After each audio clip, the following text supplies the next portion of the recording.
Hey, what's up? It's Tom again from Ethos Library, and we're going to do another review to keep up with the consistency of a weekly review. The book this week is The Talent Code by Daniel Coyle. I actually had this on my bookshelf for quite some time. It was recommended reading from a course I did some years ago, which was the CrossFit football course, now the something else, and the reason for the recommendation was the science around the myelination of skills and talent, so the kind of the biological side of how we acquire skill. But I'll get into that in a bit. So as I said, author's Daniel Coyle. It's a 10 chapter long book. It's not particularly thick. 237, and primarily the premise is greatness isn't born, it's grown. The book really kind of focuses in on that misconception that talent, you either have it or you don't. Those people kind of recognize that kind of fixed mindset approach to talent from Mindset and Carol Dweck, and Daniel really looks at that in this book. There's some hints at that kind of nature versus nurture argument, which is kind of a bit of a perennial argument in the books that I've read on success and talent. It was a key aspect in Bounce by Matthew Said, and also has come up in Power of Habit and Outliers by Malcolm Gladwell. So the book is structured around three key components. The first one being deep practice, then ignition, and then master coaching. So I'll kind of just go through each of those and give you kind of my take on it, but in a bit of a more succinct way. So deep practice is the premise that practice isn't just about acquiring minutes, hours. It's about the frequency, intensity, time, and type, to use a structure from my world of fitness. That practice, to be effective, needs to be challenging and purposeful. The next element is ignition, and it's expressed in the book in kind of two ways. So one is about people and the other one is about environment.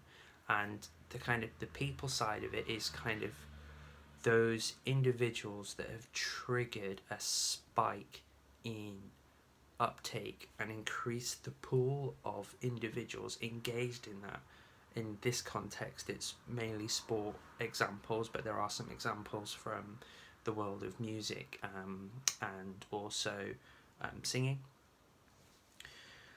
and how they act as a kind of a catalyst. And there's some really good examples, because in the book he goes to some quite abstract places where these talent pools exist. He looks at baseball on a small island, tennis in a tennis camp in Russia, music school, and effectively what he's kind of exploring in these places are what are the environmental conditions that allow talent to be nurtured, and how they create broader pools. So the net effect is that there is a broader pool of people engaged in deep practice, which sees eventually a big spike in talent and success in that place. And he points to kind of individuals like Martina Navratilova and Maria Sharapova and those kind of people, particularly in the example of the Spartak club in Russia, as being then kind of icons and idols for these young athletes to kind of aspire to be.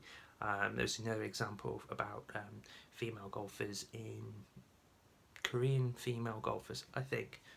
And then the last element is another people bit, but another key kind of aspect in the equation of talent and success, and that's master coaching, and particularly how master coaching finesses the deep practice and the motivation that's triggered through the ignition phase of talent development.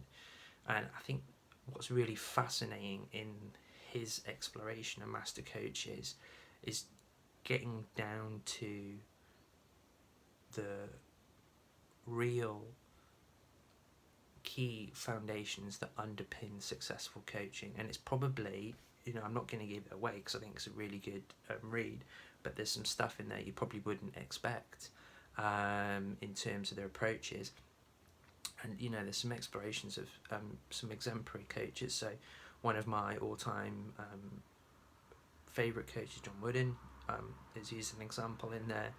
Again, there's examples from across different sports, baseball, football, soccer, and I think if you're an athlete, if you're interested in success and talent, or you're a coach, this is a fantastic read. Takeaways. So takeaway number 1: practice makes perfect if it's structured, purposeful, and challenging. One of the key things about myelination is that the spindles get stronger if we are working at the edges of our capability. And there's a really good little story about that right at the beginning of the book, which kind of sets everything up. The next is you've got to seek the conditions to nurture talent. So as I explained, talent pools and igniters. So how can we do that in our own day-to-day practice? Well, you can seek out people who are doing well at what you do, and that's a perception thing.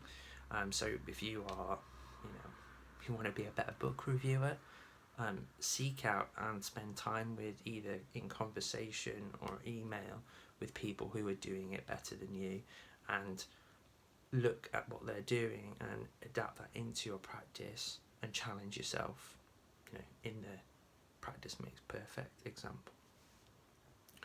And also seek out amplifiers. So these aren't necessarily mentors or coaches, these are people that can add volume to what you're doing. And in terms of volume, what I don't mean is just sound for the sake of it, is add volume in terms of the quality, because this is definitely a quality versus quantity endeavour. And then lastly, get a coach. All the best athletes have coaches, and that is to glean the best from them. It's to amplify the talent and reduce the dross and the chaff from the process. We can get into another time. We'll get into the arguments of the difference between mentors and coaches, but in this context, get yourself a coach, because they will bring out the best in you. It's as simple as that. So there we have it, guys. Talent code. Get it if you are an athlete, coach, trainer. Get it if you are interested in nurturing your own talent, improving your own practice, and also if you are interested in becoming a master coach, because the lessons within this book are brilliant. So that was another short review. I kept that one just under 10 minutes, which is perfect for me. Obviously, smash the like button, let me know what you think in the comments, and hopefully there'll be more reviews coming up. Cheers. Bye.